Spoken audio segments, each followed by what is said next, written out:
जय हिंद प्यारे साथियों। Unique study with Ajay YouTube channel पर आप सभी का बहुत बहुत स्वागत है। आज के इस वीडियो में मैं एक बहुत ही महत्वपूर्ण टॉपिक के ऊपर बात करने वाला हूं। यूजीसी ने अपना नोटिफिकेशन जारी कर दिया। दिसंबर 2022 का जो यूजीसी नेट जेआरएफ का जो एग्ज़ाम है उसके लिए नोटिफिकेशन आ चुका है आज, और फॉर्म भरना स्टार्ट हो जाएंगे 29 दिसंबर से।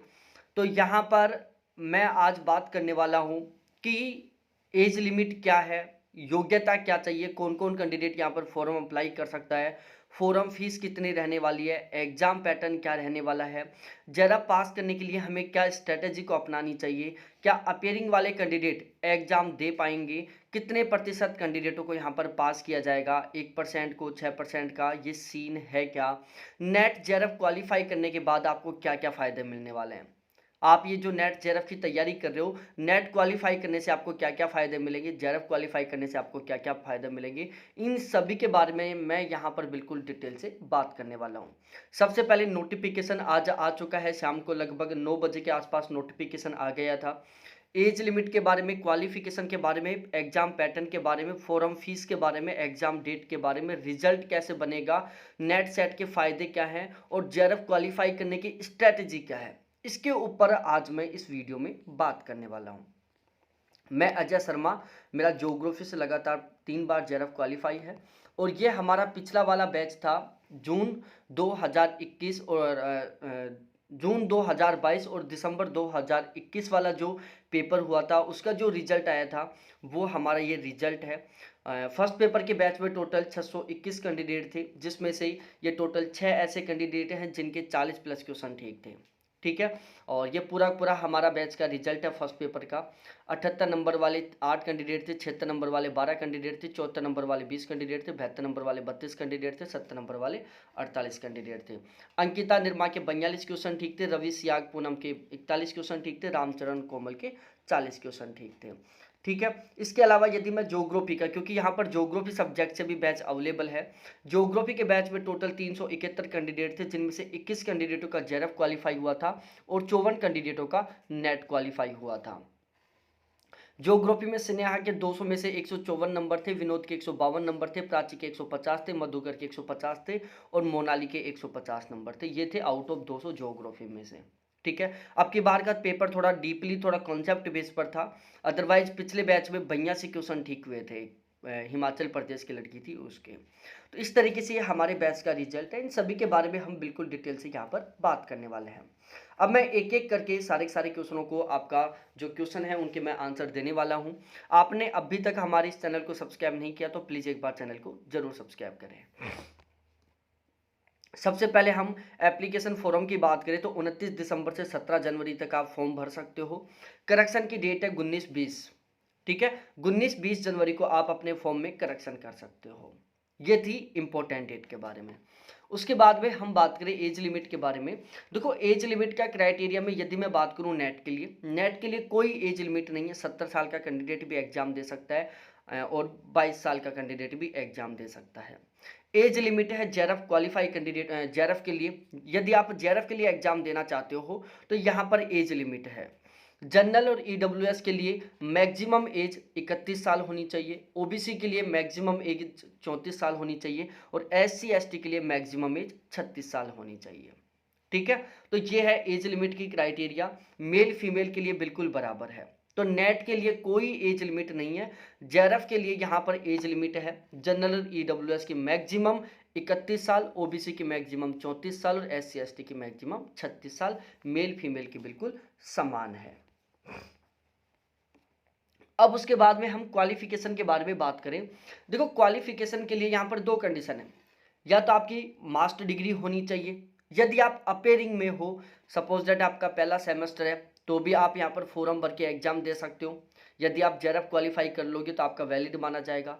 सेकंड सेम, थर्ड सेम और फोर्थ सेम, मतलब आप पहले सेमेस्टर के साथ भी फॉर्म भर सकते हो, एग्जाम दे सकते हो। यदि आपका जेआरएफ क्वालिफाई होगा तो आपका वैलिड माना जाएगा।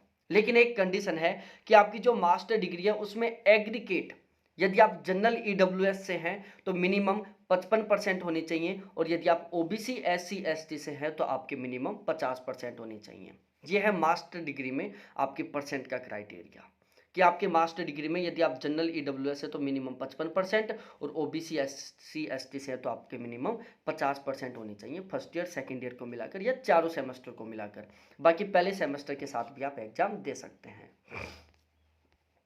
फोरम फीस के बारे में मैं यदि यहाँ पर बात करूँ मेरे प्यारे साथियों, जनरल की फोरम फीस 1100 रुपये, ईडब्ल्यूएस ओबीसी की फोरम फीस 550 रुपये, एससी एसटी और पीडब्ल्यूडी की फोरम फीस 275 रुपये है। एग्जाम डेट के बारे में यदि हम बात करें, 21 फरवरी 2023 से लेकर 10 मार्च 2023 के बीच में आपका एग्जाम होगा। 21 फरवरी से 10 मार्च के बीच में आपका एग्जाम होगा। आंसर की आपकी लगभग 15 मार्च को आ जाएगी, रिजल्ट आपका लगभग 20 मार्च को आ जाएगा। अब यदि हम बात करें एग्जाम पैटर्न के बारे में, देखो टोटल 300 नंबर का आपका पेपर होगा, टोटल 300 नंबर में आपका रिजल्ट बनेगा। अब इसमें पहला पेपर होगा जिसमें 50 क्वेश्चन आएंगे जो टोटल 100 नंबर का होगा, एक क्वेश्चन 2 नंबर का होगा। दूसरा आपका सब्जेक्ट का पेपर होगा जिसमें 100 क्वेश्चन आएंगे, टोटल 200 नंबर का होगा। इस तरीके से 100 नंबर का फर्स्ट पेपर हो गया, 200 नंबर का सेकेंड पेपर हो गया, टोटल कुल मिलाकर आपके 300 नंबर का पेपर हो गया। अब यहाँ पर मिनिमम मार्क्स का क्राइटेरिया फिक्स है, ठीक है। दोनों पेपरों में अलग अलग मिनिमम मार्क्स आने चाहिए। यदि आप जनरल ओबीसी, यदि आप जनरल और ईडब्ल्यूएस कैटेगरी से बिलोंग करते हैं, यदि आप जनरल और ईडब्ल्यूएस से बिलोंग करते हैं तो फर्स्ट पेपर में भी आपके मिनिमम 40% मार्क्स आने चाहिए और सब्जेक्ट में भी आपके मिनिमम 40% मार्क्स आने चाहिए, ठीक है। यदि मैं मार्क्स में बताऊं ना, तो यदि आप जनरल ईडब्ल्यूएस से बिलोंग करते हो तो आपके फर्स्ट पेपर में कम से कम 40 नंबर आने चाहिए और सब्जेक्ट में भी आपके कम से कम 40 क्वेश्चन ठीक होने चाहिए, मतलब 80 नंबर आने चाहिए। और यदि आप ओबीसी एससी एसटी से बिलोंग करते हो तो फर्स्ट पेपर में आपके मिनिमम 35% मार्क्स आने चाहिए और सब्जेक्ट में भी आपके मिनिमम 35% मार्क्स आने चाहिए, ठीक है। ये है मिनिमम मार्क्स का क्राइटेरिया। जनरल ईडब्ल्यूएस में दोनों पेपर में मिनिमम 40% मार्क्स आने चाहिए। ओबीसी एससी एसटी से बिलोंग करते हो तो फर्स्ट और सब्जेक्ट के पेपर में, फर्स्ट पेपर और सब्जेक्ट के पेपर में आपके मिनिमम 35% मार्क्स आने चाहिए। ये है यहाँ पर मिनिमम मार्क्स का क्राइटेरिया। देखो एग्जाम टाइम टोटल 3 घंटे आपका पेपर होगा, 3 घंटे में आपको कुल 150 क्वेश्चन ठीक करने होंगे।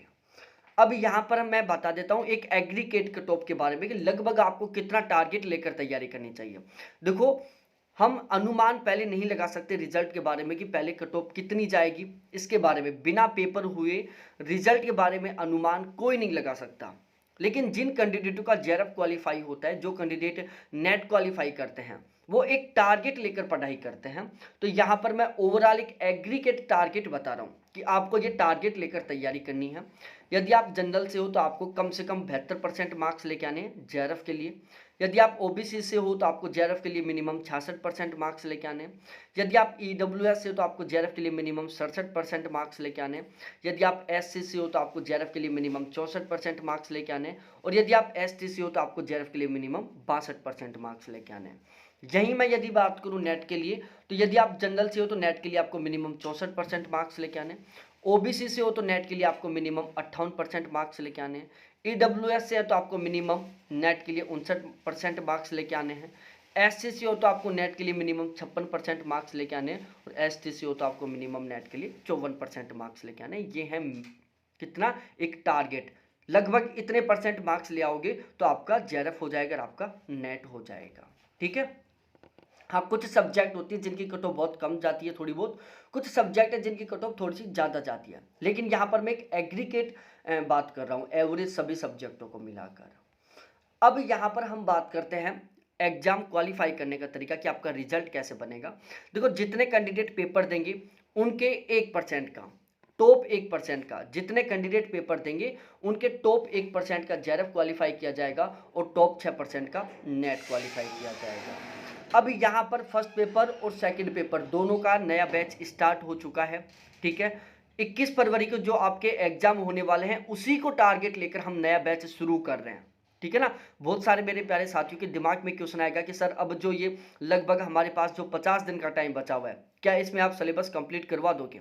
देखो हमारे पास 50 दिन का टाइम बचा हुआ है, अब हम कुछ नहीं कर सकते कि चलो एक्सक्यूज कर ले कि यार हमारे पास टाइम कम था, वो कम था। ये केवल बिना काम के बहाने हैं, ठीक है। आपको भी पता है, मेरे को भी पता है कि हमारे पास केवल 50 दिन है, तो हम इस तरीके से पढ़ेंगे कि 50 दिन में हमारा सिलेबस भी कंप्लीट हो जाए, आपका रिवीजन भी होता रहे और आप जेआरएफ के लिए बिल्कुल 100% तैयार हो जाओ कि भाई 21 फरवरी को जो पेपर देंगे उसमें हम जेआरएफ क्वालिफाई कर जाएं।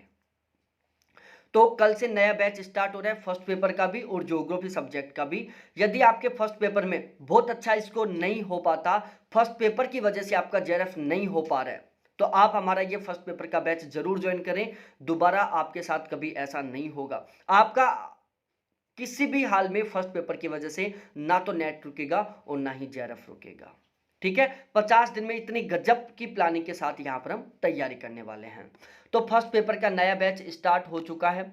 मेरा टारगेट है ओवरऑल 45 प्लस क्वेश्चन ठीक करना फर्स्ट पेपर में।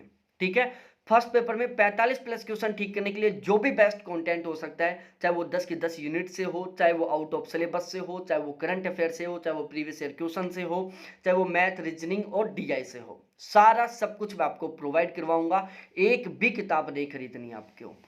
फर्स्ट पेपर का चार्ज है फिलहाल में केवल 1300 रुपए। ठीक है, उसके बाद में हम बात करते हैं ज्योग्राफी से। देखो, न्यू बैच का चार्ज है केवल 1700 रुपए। टारगेट है 80 प्लस क्वेश्चन ठीक करना, मतलब 200 में से कम 160 मार्क्स लेके आना। ये हमारा टारगेट है ज्योग्राफी सब्जेक्ट का। ठीक है ना, कोई बहाना नहीं चलेगा कि यार पेपर डीपली आ गया, कॉन्सेप्ट बेस पर आ गया, नहीं। हमें तो जो 21 फरवरी को जो हमारा पेपर होने वाला है, इसमें हमें जेआरएफ क्वालिफाई करना है। तो यदि आप ज्योग्राफी से जेआरएफ क्वालिफाई करना चाहते हो, 80% प्लस का स्कोर करना चाहते हो ज्योग्राफी में, तो ज्योग्राफी का नया बैच स्टार्ट हो चुका है, आप वो बैच जरूर ज्वाइन करें। ठीक है, यदि दोनों पेपर का आप एक साथ बैच लेते हो तो फीस है केवल 2500 रुपए। ये मेरे कॉन्टैक्ट नंबर है 7891350470, जिसके थ्रू आपको बैच मिलेगा। ध्यान रहे, क्लासेज हमारे यहाँ पर आपको प्राइवेट टेलीग्राम चैनल के थ्रू मिलेंगी। किसी तरीके का हमारा कोई एप्लीकेशन नहीं है।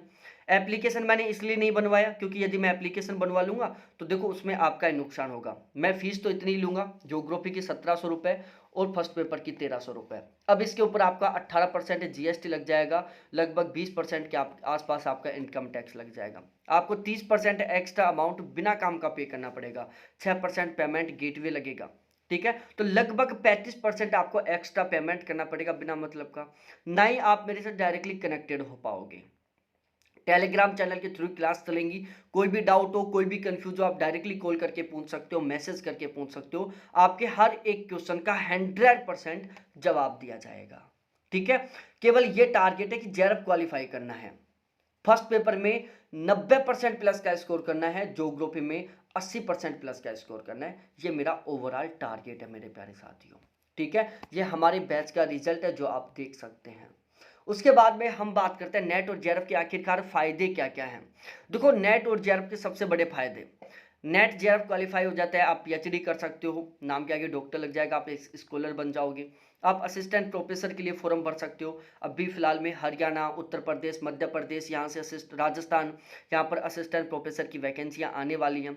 हालांकि इसमें हरियाणा में और उत्तर प्रदेश में कुछ कुछ सब्जेक्टों में आ चुकी हैं। एसोसिएट प्रोफेसर बन सकते हो, प्रोफेसर बन सकते हो, साइंटिस्ट बन सकते हो, कॉलेज में प्रिंसिपल बन सकते हो, किसी प्राइवेट कॉलेज में प्रिंसिपल बन सकते हो, कॉलेज लेक्चर बन सकते हो, असिस्टेंट प्रोफेसर बन सकते हो आप नेट जेआरएफ क्वालिफाई करके। यदि आपका जेआरएफ क्वालिफाई होता है तो आपको लगभग 27 लाख के आसपास की फेलोशिप मिलेगी। ये बिल्कुल आपको एक्स्ट्रा में है एक तरीके से।